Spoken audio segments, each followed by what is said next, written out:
માતાજી, જય દ્વારકાધીશ, રામ રામ ને સીતારામ। આજે લઈને આવ્યા છીએ નવી રેસીપી।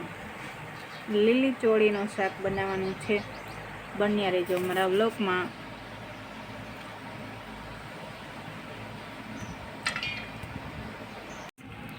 લઈ લીધી છે મસ્ત મસ્ત ચોળી।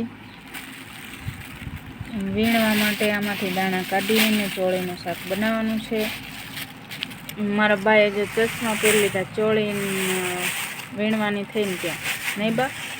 દેખાય નહીં, શું કરવું? દાણા બાપુજી આમાં વીણી ખડેલી હોય તો દેખાઈ જાય। જો બાએ વીણી લીધી છે ચોળી। અને આ બાજુ ભાઈ લઈને આવ્યો છે એટલો બધો ફુદીનો। સમજો આ ફુદીનો વીણવાનો છે ને, એટલો વીણતા વીણતા પડ્યો મૂક્યો। અને આ ચોળી વીણાવી, ઘૂઘરા વણી નાખ્યા, કમ્પ્લીટ કરી નાખ્યા છે। ચોળી મસ્ત મસ્ત વીણી નાખી છે। બાપુજી થોડીક વીણે છે અને આ બધું રમણ ભમણ કામ કરી નાખ્યું છે। બધું હમણાં હમું થઈ જશે, કાંઈ કામ હા, હમણાં હમું થઈ જશે। જો તો બન્યા રહેજો અમારા વ્લોગમાં। ના આવ થઈ રહી છે।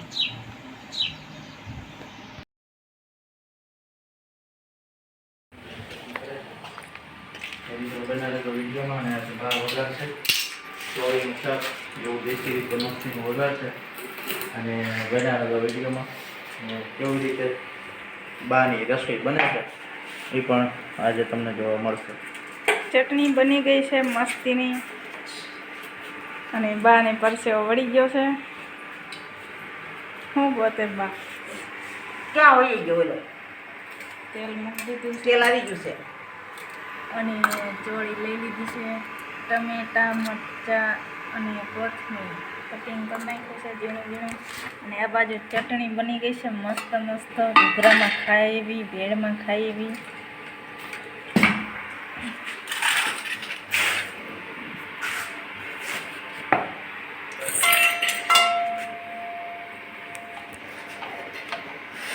મરચું ખાંડીને કમ્પ્લીટ કરી નાખ્યું છે, લસણ વાળું।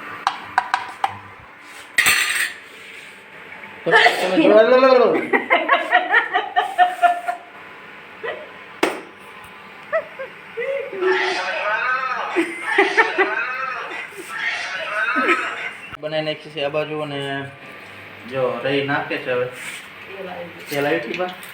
હા આવી ગયું। તો મિત્રો તમે જોઈ શકો છો ને આ બાજુ જો લસણ ખાંડીમાં ખાંડી નાખ્યું છે।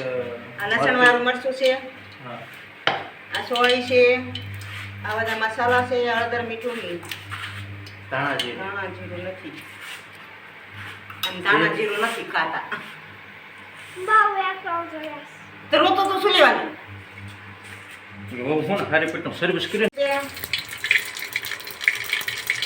રહી નાખી દીધી છે સૌ પ્રથમ પહેલા। અને હવે લીધી છે હિંગ, જોઈ શકો છો હિંગ પણ નાખી દીધી છે।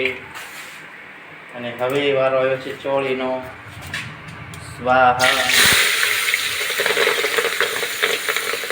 કેમ ખુલી દાણા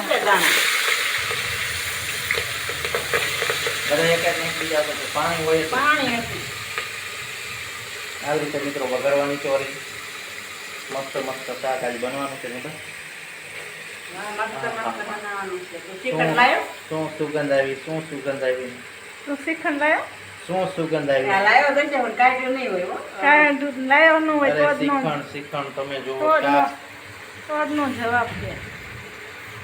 તમારે આ શાક વઘારવાનું પેલા કરો ને શ્રીખંડ ની પડી બોલો। અહીં તો આવું કામ છે અમારું। શું કહું? હવે હળદર હળદર નાખી નાખી દીધું છે। શ્રીખંડ ખાવાની મરજી થાય તો શ્રીખંડ ન પૂછવું પડે।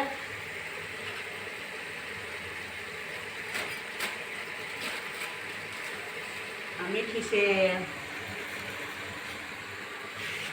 નામ મીઠું પણ હે ખારું। મીઠી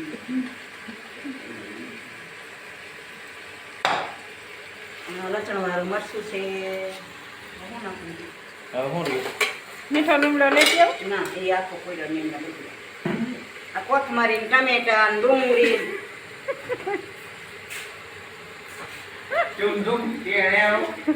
મધ્યું કોઈને કહેવાય નહીં રે.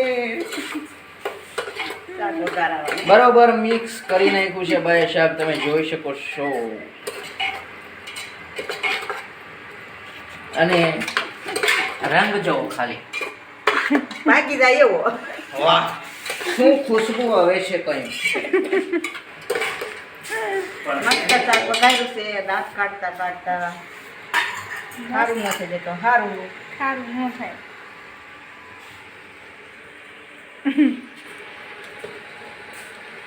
ભાગીને ભેગું કર્યું બધું શાક. તો મિત્રો આવી રીતે તમે બા વઘારેલી શાક તમે જોઈ શકો છો. અને તમે ગામડામાં બનતું શાક એટલે કે બાની રસોઈમાં ચોળીનું શાક બન્યું છે ભાઈ અલગ રીતે. તો મિત્રો વિડીયો તમને આવો સારો લાગતો હોય તો લાઈક શેર અને સબસ્ક્રાઈબ કરતા રહેજો નવા ચેનલમાં હોય તો. અને વિડીયો પૂરેપૂરો જોજો. ચેનલમાં જોડાયેલા રહેવા માટે ચેનલને સબસ્ક્રાઈબ કરી દેજો.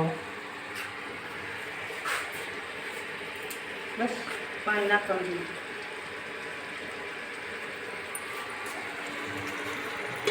ચડવા માટે પાણી નાખી દેવાનું થોડું. રસાવાળું બનશે બા. ના બહુ રસાવાળું નહીં થાય, રાગર રાગર થાય છે.